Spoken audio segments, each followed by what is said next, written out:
you see from these epistles that change does not come when people are complacent. When people are just living their lives, fat, dumb, and happy, having a good time, everything's going good for them, got a good paycheck coming in, got their house, got their kids, got their grandchildren, everything is just going according to, the American dream. Change cannot come except by a dispersion. You see that the Christians were established in Jerusalem, and then there was a persecution. And they began, Saul himself, going into their houses and dragging them out, putting them in prison, burning their houses down, seizing their properties in the name of the church. Seizing them. They had to flee. And when they fled, they took their beliefs with them. And when they fled with their beliefs, then they took their whole way of looking at things with them into the scattered areas, into Samaria. Samaria was an outpost.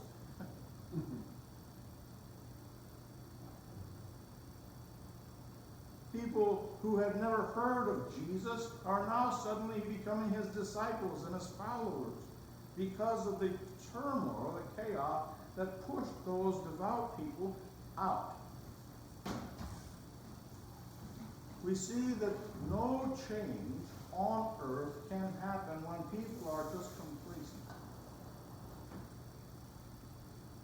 Emotions have to get to a fever pitch. Lives have to be lost. In order to show contrast between the just and the unjust, between the oppressed and the oppressors. These things must be brought into clear focus. And these are done through unrest. These are done through civil disturbance. They are done through agitation. They are done through a metamorphosis of a human species, a race that says, we've had enough of this, we must ascend to a better level. Does any of this sound familiar to you? We are at such a point now, where the human race, not just in America, but all over the world, is aware of what has gone on for the centuries, and especially the last 5 decades. Where people have said, enough, we've had enough. You can look back 4 centuries, 5 centuries into the slavery, and said, oh no, this is over. We're going to reshuffle this deck. We have to have justice at last. And we have to have equality at last. We have to have equal opportunity at last. And people who are trying to stifle that are not going to be successful. We've seen that the many sins of child trafficking and organ harvesting and all these horrible things are now, that were hidden in secret, are now out for everybody to see. And we see that the champion of that is now taking over, putting those people in their place. We have a great purge coming. And this purge is long overdue, but it has to happen when people are agitated. Have you ever in your lifetime known people to be more agitated than they are right now? You say people have lost their minds. They're gone crazy. And yes, they have. But if we as Christians have faith in Christ Jesus, that his plan for the redemption of the human race is well underway and well in his hands, then we who are of the insight We who have been called into a hesychism of knowing of his name and knowing our calling, we can now take and our role as comforters. People are going to have so many questions, and we have the answer. People are going to have such uncertainty, and we have the calm, cool head. People are going to be so angry that they'll find themselves in a blind rage, and then suddenly wake up to find that their hands are around the neck of their friend. Things will come about where people will come into their right mind. A new age is upon us. The world will no longer be the same. No longer be the same. We hope and pray that our plan is successful to roust out all these minions who worship Satan. To roust them out and to put an end once for all to their blood sacrifices of children on an altar. Yes, it happens. And when it comes out so you even know who is doing it, it will shock you to your core. And so when this happens, I urge you to retain your faith in Christ Jesus and not in the people who are so called by his name. The ones who have deceived you are the ones who have trusted the most. We must hold fast to our belief in Christ Jesus and the knowledge and surety that he loves us. He loves us completely.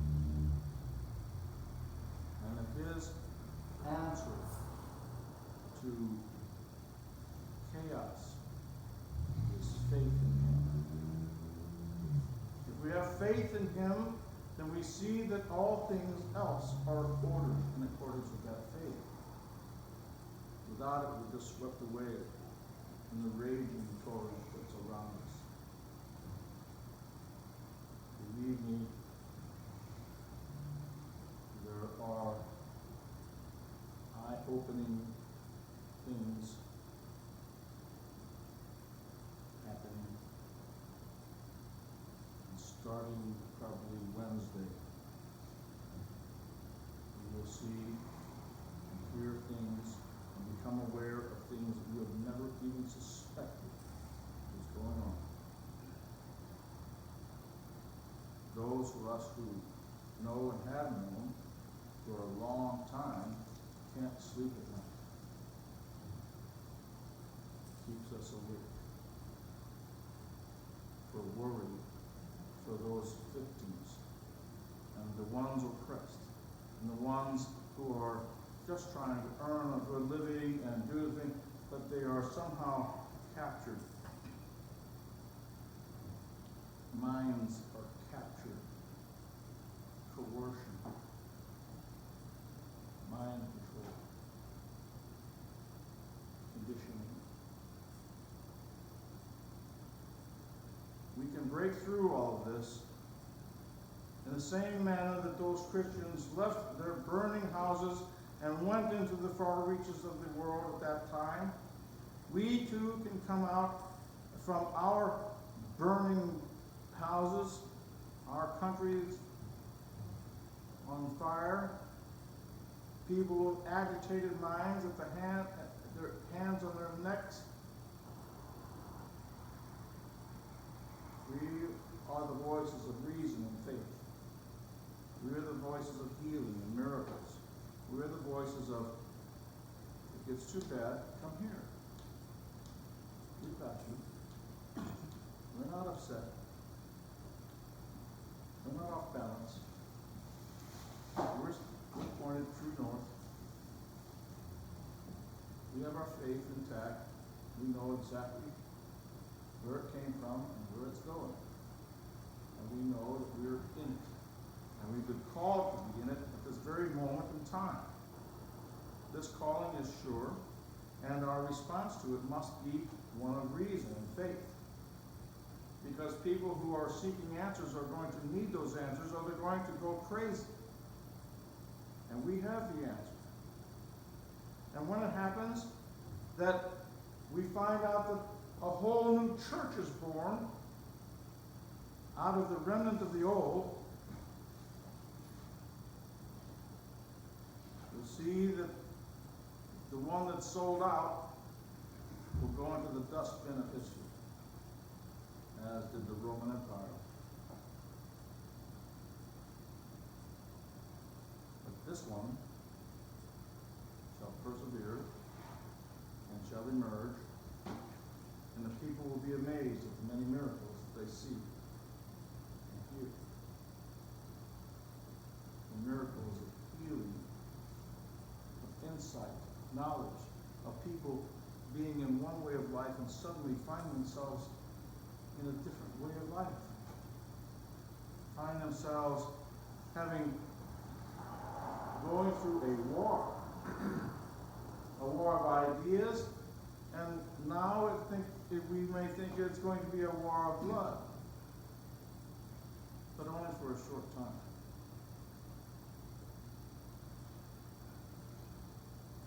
This American Civil War was not supposed to last for 4 years.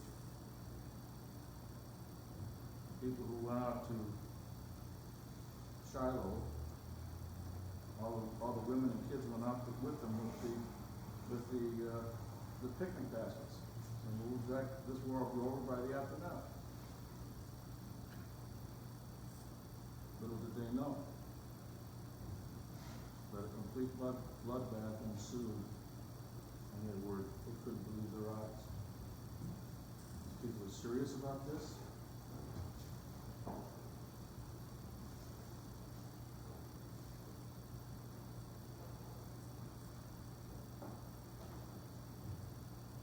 Our world has been, over the past 3.5 centuries, has been lulled into a frame of mind where it is a debt-driven world.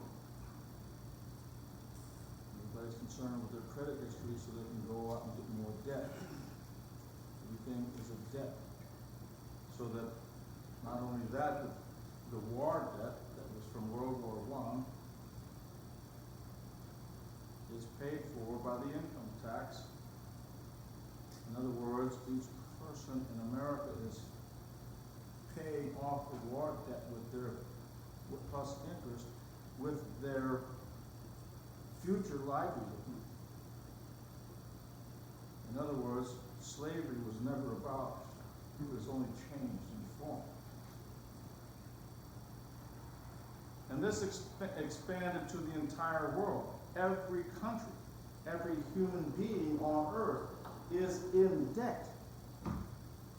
Even if they have nothing, all they have is pledged to pay off the debt of the bankers that was lent to them, to their country, so that whatever dictator, general, army could retain his power for 13 months,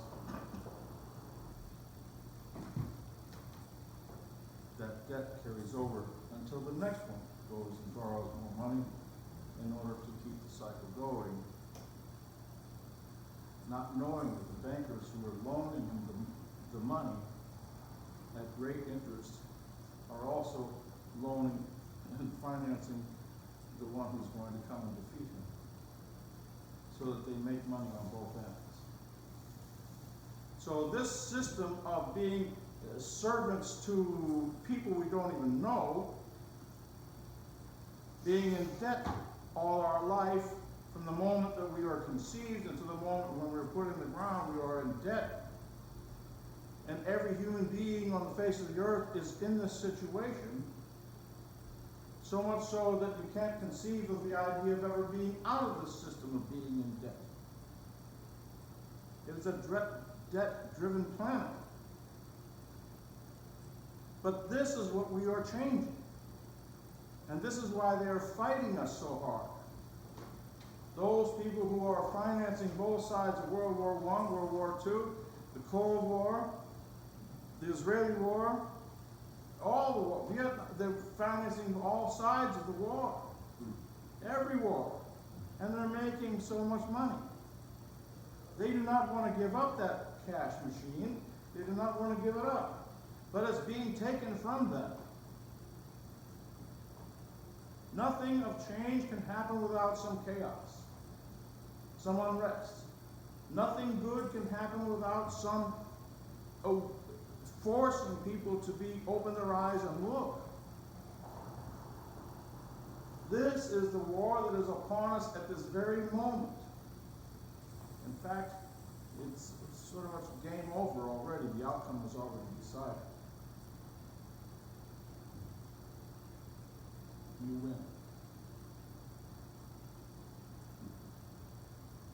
But the main mast of our vessel that's taking us from one to the other is our faith in Christ Jesus. He's the captain of our ship. He is the one who is deciding our course. He's the one who is deciding our tactics. He's the one that's in complete control of the ascension of our planet.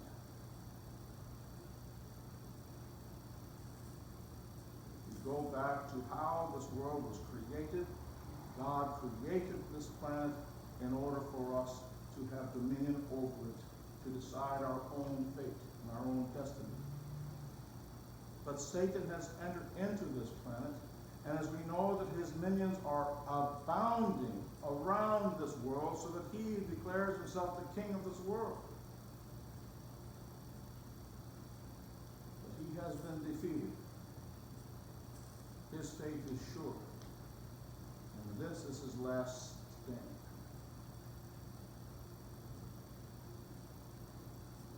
Each of you would not be here this morning if you didn't meet the pillars. Each of you has a vital, important role. That role is not only to do the work of God, to do the work of righteousness, but to be aware, to be teachers, to be comforters, to be able to withstand the day of trouble by our rock of faith in him. This is how we will make it through this.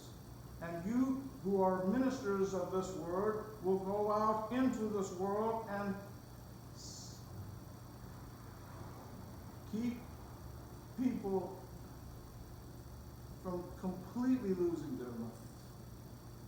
The source of comfort, the source of reason, and the inspiration to faith. And you, each of you, are workers of miracles. The miracles that will happen of healing and of awakening, reconciliation. You're not going to go through this next few months, especially the next 60 days, without major turmoil. Our country will not be the same afterwards.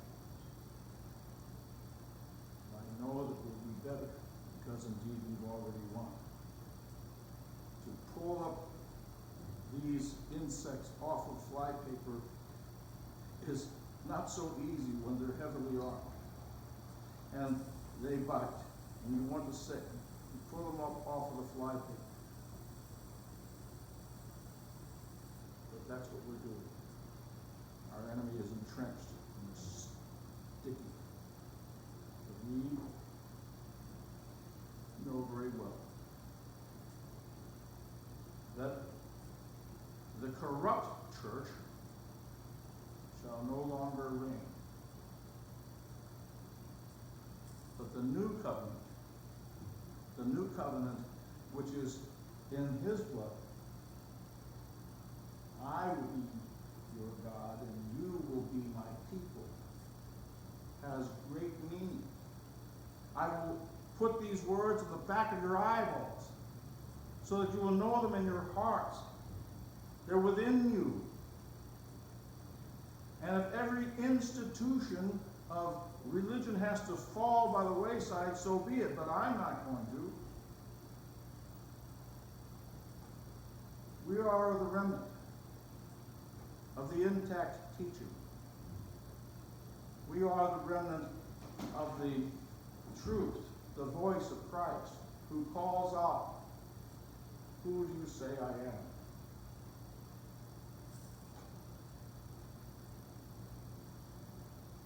You are Christ.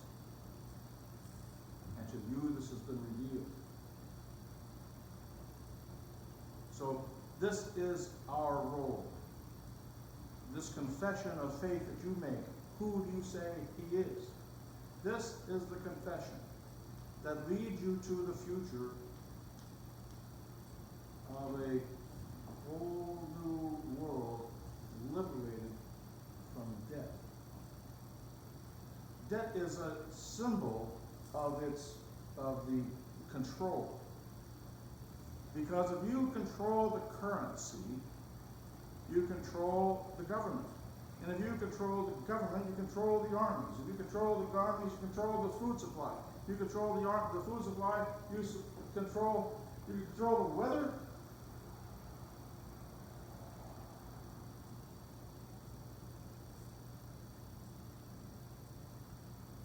We're fighting this at every level. Every level. These people are entrenched. So liberating it from debt-driven into asset-driven is different. If you have a need, it shall be met because you have all way of meeting someone else's need. Not through debt, but through abundance. And this is our goal. This is the plan. And this is why we are here in this place and time.